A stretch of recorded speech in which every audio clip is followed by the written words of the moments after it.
The administration of President Bola Ahmed Tinubu has undertaken numerous projects as he continues to fulfill his renewed hope mandate. One of the landmark projects his achievement has embarked on since he became president is the Lagos-Calabar Coastal Highway. The federal government has recently approved an additional 100 kilometers to the coastal highway so that it can pass through Edo State, South Nigeria. This brings the total length of the highway to 800 kilometers and the number of states covered to 9. David Umahi, Nigeria's Minister of Works, disclosed this last week at an Independence Gala night hosted by the Edo State government at the State Villa at the Government House, Benin City, on October 1, 2025. The initial condemnation by various opposition leaders during the commencement of the project has subsided.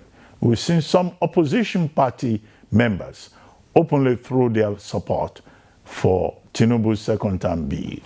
Joining us to give us a first-hand account of the administration's infrastructural development initiatives is Segun Sowunmi, a captain of the People's Democratic Party. Good morning, Segun.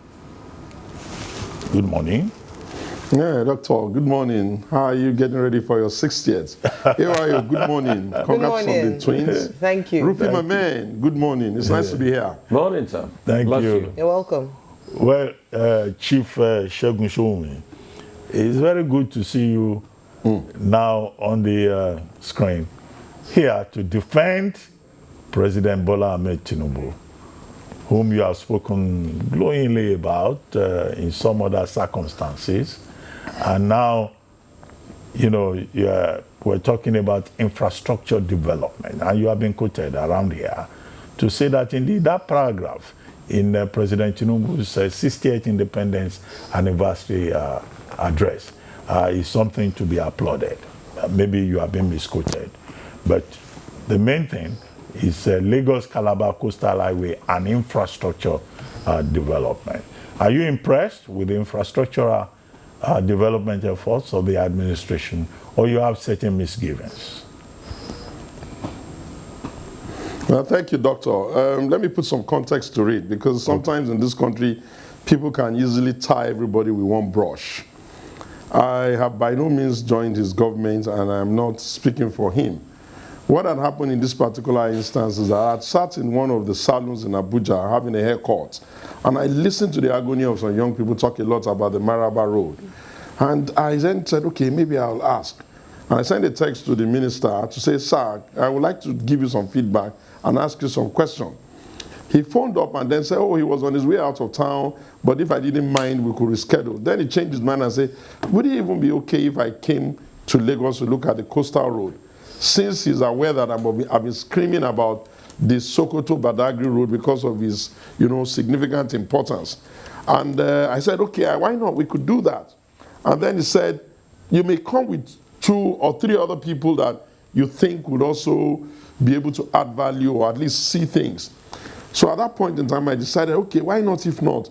I believe in the concept of building consensus around development. Politics aside, building consensus around development. So I said, okay, I invited some of our friends, Yemi Kolakpo of The Point. I invited Femi Awoyemi, and they all have big stature in terms of competence, capacity, and also intellect and integrity. And I invited Egbonshe Kehinde, because I thought, okay, there will be a bit for a soft sell angle, at least stylize the conversation. Let them come and look at it with me. When we got there, the first thing we noticed is that our cross-board opinion was that the minister has very great people skill. He was willing to say, okay, come and take a look at it, hack all the hard questions, get an idea of what we're doing and all. We thought we were there. Well, the thing I will first say to the Nigerian people is that, look, we're the owners of our country and we have no reason whatsoever to hate our country. And that, yes, the glass may be not full, but our glass cannot certainly be empty. The scale of that project was wow, was totally wowing. If you've ever been to any of the coastal cities in the world, like, Dubai and some of the areas where they have big coastal economy, one of the things they would have had to do, which we are now doing, is to build a coastal infrastructure that can give them a bit of an opportunity to drive fast, aside driving fast, also have the opportunity of a coastal economy that gives you resorts, waterfronts, and all of that. The scale of that project is such that I asked all the hard questions. Why are we using concrete and not asphalt? The minister said, because this will last longer. Once you build it, it gives you a guarantee of about 100 years, and you're going to have to go back to it again. I asked another question. What is the depth? At a point, I put my hand in one of the places, and it could go almost up to a reasonable, really, really deep. Then I said, okay, why are you using so much steel? Eventually, from the MD of High Tech, I realized that although we call it a road, it's actually like saying you are laying a bridge all over the place. And then I wanted to see which of the areas it was touching. So I realized that they were doing the construction on many fronts. The Lagos end was going, the Ondo end was on, the Calabar end was on, and then we drove around all of it. I saw the linkage to the Dangote Road, to where the refinery is. I then asked him, sir, I can see that this is working and I know it will work well. How about the southeast? Are we going to, is there nothing to connect them to it? Look, doctor, I am not on his payroll, I will not be. I'm not on president's payroll, I will not be. I only believe that there comes a time in the life of a nation where the owners of the nation, the citizens of their nation, must now begin to give themselves the opportunity to see their nation either as a work in progress. If there are areas where we want to say, okay, why don't we look at this and this, we can give ourselves the chance of saying that we're building something. Especially, the world has changed, only that if you're not observant, you won't see it. All the nations of the world, you heard what Kemi was saying a couple of minutes ago. You've heard what the Americans are saying. Every nation now is falling back into their nationalistic default mode. So for us as Nigerians, politics and party by the side, we need to create some time for us to actually see development move. And there's an argument on the table that the world has seen. Okay. China, Indonesia, Taiwan, and all of those nations that have leapfrogged. What was the critical thing that made it happen for them? Aside all of the integrity, honesty, and all the other good values. The most important thing we see is that their stakeholders in the country, they seem to have built consensus around development. And the Lagos-Calabar Coastal Road, by every stretch of imagination, is a fantastic vision, and I think they will deliver it on time. Okay, it's so exciting and interesting to hear you speak glowingly of this project. So you're putting politics aside to focus on infrastructural development of this administration. Just to check, you're still with the PDP, right, sir?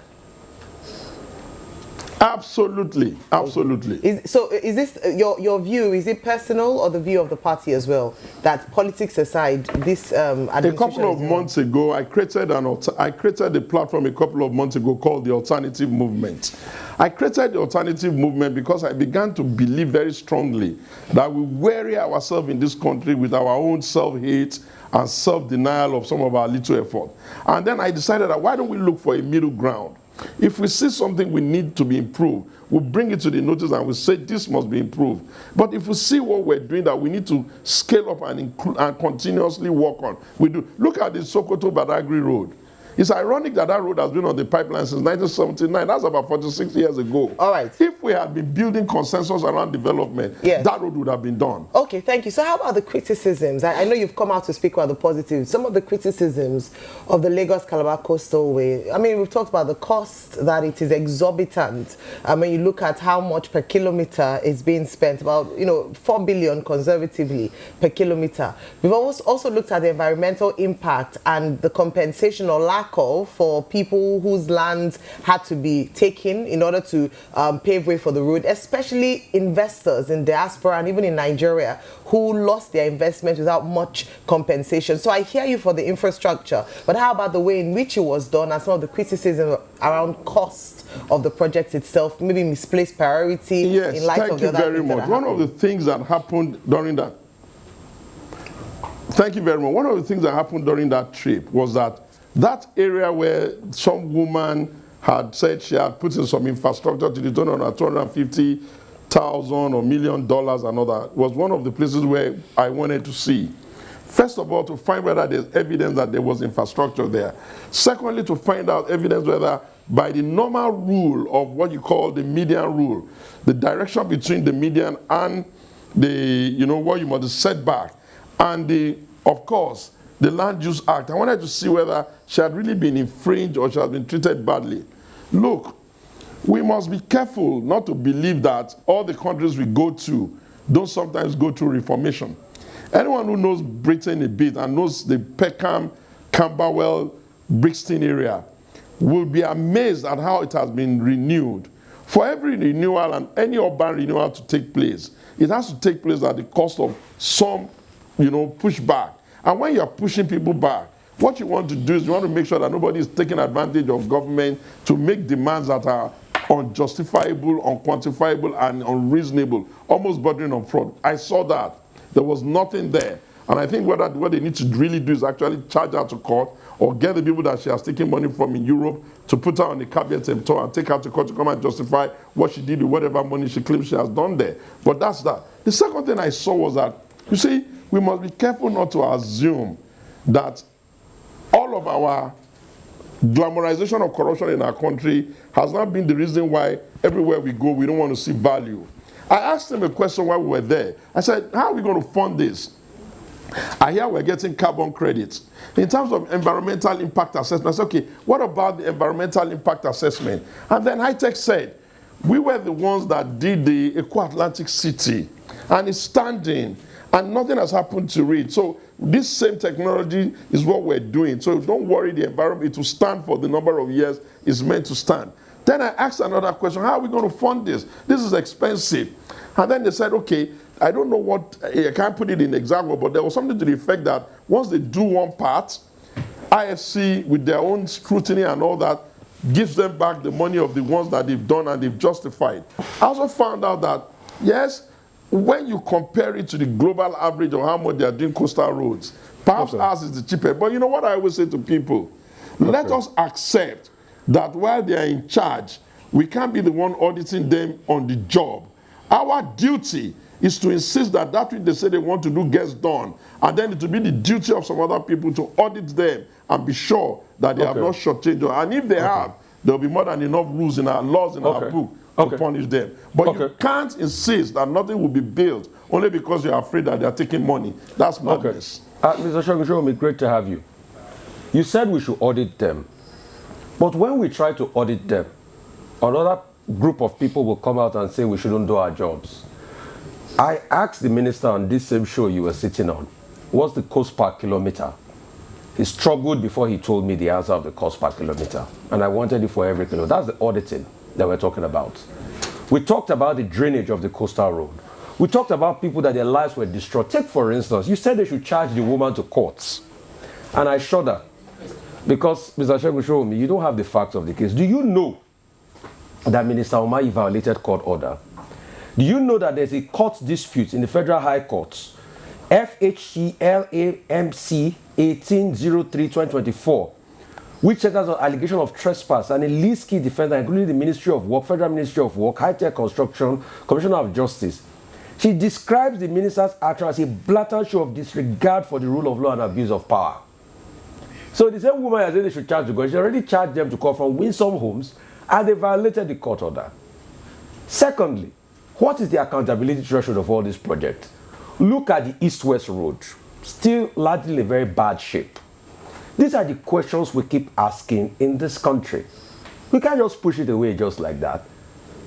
Till today, we have also challenged the minister to show us the environmental impact assessment that was done before the project started. These were questions that we are asking. So the accountability you are calling for, we are asking the questions today. Did he show you? Now, okay, Rufai, thank you. No one should push or harass or resist people like you who want to put their feet to the fire. But you also must understand, no nation will be developed if everyone who can put a lawyer together insists that legal obstacle will be the thing that allows vision not to move. I'm sure that if the case is in court, it will be sub judice, and I'm not interested in the facts of it. They can deal with that with their lawyers. What interests me and what should interest you is that close your eyes for a second and try to imagine if you have that coastal road running all the way, and you have the linkage from Imoa here and all of the other areas where they're going to connect to. I was so insistent that we were not developing one part and leaving all the other parts. And on that alone, the minister ended up taking me to go and see projects in Edo, taking me to go and see projects, because I kept asking, what about the Southeast? What about the Southeast? And he took me to go and see in Enugu, to go and see project in Abia. Because, look, we can all accept that if we choose democracy, elections will come in circles. When we have done one noisy circle, which our own is, including all of the disturbances of going to court and all of that and all that, we must of our own, especially you people who are really the watchtowers, if you like, the watchtower of society, you must insist also that hate, anger, everything is not good, our eyes are too dirty and too black, the glass is empty, cannot be the constant narrative. Because at the end of the day, we keep forgetting that the space we call Nigeria, which we are using now, did not appear on earth in 1960. It has been here since the beginning of mankind. And humans have been in this country, including all of your fancy empires and fancy traditional institutions and stories. If our ancestors had been building in audacious manner, we won't be admiring others and living our own. So the audacity of the project is the thing that I know. And then guess what? It also has a rail, rail in between. So you can almost tell that they'll be able to move people on land and they'll be able to move people on rail. Hey, am I the auditors? No. Am I the inspectors? No. I've just gone to do my part. Thank you for your part. As a Nigerian who believes very strongly that we must build consistent, we must agree what the development model is and then run quickly with it. All right, thank you very much for your time. I'm glad that you agree that there's some questions that are left unanswered, and it would be great in the spirit of transparency and accountability to have those questions answered with regards to this project. But thank you for coming to share with us your personal take on, the grandeur and importance of this project. Thank you, Mr. Sowunmi.